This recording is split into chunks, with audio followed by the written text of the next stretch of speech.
जैसा कि आप सबके साथ हुआ होगा, नीट की डेट जैसे ही अनाउंस हुई है, अपनी अपनी फैमिली से हमें मिल चुका है अल्टीमेटम कि बेटा पढ़ाई कर लो, सिर्फ पढ़ाई, अभी से एग्जाम तक सिर्फ पढ़ाई करनी है। सुबह पढ़ाई, शाम पढ़ाई, दोपहर पढ़ाई, रात को पढ़ाई। बेसिकली कहने का मतलब कि अभी एग्जाम तक पढ़ाई करनी है, बट सिर्फ पढ़ाई नहीं करनी है।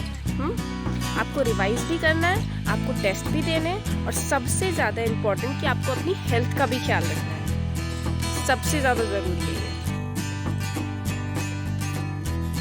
Hello everyone, I am Saumya and I am going to share with you कि नीट कैसे क्रैक करते हैं। नहीं, इसकी वीडियो तो बहुत सारी मिल जाएंगी यूट्यूब पे सर्च कर लो और देख लो। I am going to tell you कि नीट में क्या क्या चीज़ हम लोग भूल जाते हैं जो एक्चुअल में हमें करनी चाहिए। सिर्फ पढ़ाई से नीट क्लियर नहीं होता। They are actually 3 basic things जो अक्सर हम नहीं करते हैं। First thing revision, second thing test, and third thing exercise. So first thing first, revision क्या करना है आपको कि आपको अलग से अब टाइम निकालना पड़ेगा। अब जैसे 3 महीने का टाइम बचा है, so you must revise every day what you have studied for at least 2 hours. या वरना क्या होगा, एंड डे पे आपको लगेगा कि आपने पढ़ा तो बहुत कुछ था, आपका सारा टाइम पढ़ने में चला गया और आपको याद कुछ भी नहीं है। ये सबके साथ होता है। पढ़ते टाइम तो लगता है कि हाँ सब कुछ याद है, फिर बाद में जाके लगेगा यार क्या पढ़े थे, कुछ याद नहीं आ रहा। तो रिविजन इज़ इम्पॉर्टेंट, तो आपको रिविजन करनी है। And the second thing is test. Okay, test सारे बच्चे लेते हैं। आई थिंक 99% बच्चे टेस्ट ले लेते हैं, बट उनका टेस्ट वो वैसे के वैसे ही रखा रहता है। ये आपको नहीं करना है, आपको अपने टेस्ट को अटेम्प्ट करना है। ओके, एंड मैं तो कहूँगी कि अभी दिसंबर से ही आप टेस्ट अटेम्प्ट करना शुरू कर दीजिए, बिकॉज जितने ज़्यादा टेस्ट अटेम्प्ट करेंगे उतना ज़्यादा आपको अपनी गलतियाँ पता चलेंगी और आप उनको सुधार पाएंगे। ठीक है, नहीं तो एंड मोमेंट पे क्या होता है ना कि एक तो आपको अपने स्कोर का भी कोई आइडिया नहीं होता कि आप कहाँ स्कोर कर रहे हैं, और दूसरा क्या होता है कि आपकी गलतियाँ एज इट इज़ रह जाती हैं और वही चीज़ एग्ज़ाम में फिर स्कोर डाउन कर देती है।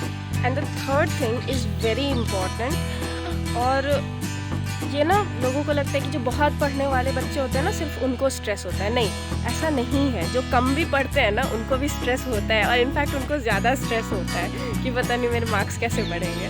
वो पढ़ ही कम रहे होते हैं, बट अब उनकी भी तो गलती नहीं है ना, स्ट्रेस तो होना है। तो द मोस्ट इम्पॉर्टेंट थिंग कि आपको अपनी मेंटल हेल्थ का बहुत ख्याल रखना है। एंड आई वुड सजेस्ट कि आप कुछ हल्के फुल्के एक्सरसाइज कर लिया करो अर्ली इन द मॉर्निंग, या मतलब जब भी आप उठते हो, क्योंकि जनरली लोग 6 बजे उठते नहीं है मेरी तरह। मैं 6 बजे उठती हूँ तो मतलब अगर आप नहीं उठते उतने सवेरे, फिर भी जब भी आप उठते हो थोड़ी हल्की फुल्की एक्सरसाइज कर लिया करो। उससे क्या होगा कि आप मेंटली प्रिपेयर्ड रहोगे, और दिन भर जो आप बैठ के पढ़ाई करते हो ना तो आपका ब्रेन बहुत काम करता है। आपको ऐसा लगता है सामने से देखने दिन भर तो बैठा हुआ था, बट नहीं, वो मेंटली एग्जॉस्ट हो जाता है आपका brain, and it needs energy. और एनर्जी अगर आपको ब्रेन को देनी है तो बहुत अच्छा तरीका है कि आप अपना ब्लड सर्कुलेशन इंक्रीज़ करो। एंड ब्लड सर्कुलेशन इंक्रीज़ करने का सिंपल तरीका है एक्सरसाइज करो। Light exercises are mandatory. I would suggest कि आप सूर्य नमस्कार से स्टार्ट कर सकते हो। मतलब आपका दिन जब सूर्य नमस्कार से स्टार्ट होगा ना, you will feel lot of energy in your body and you will feel completely refreshed.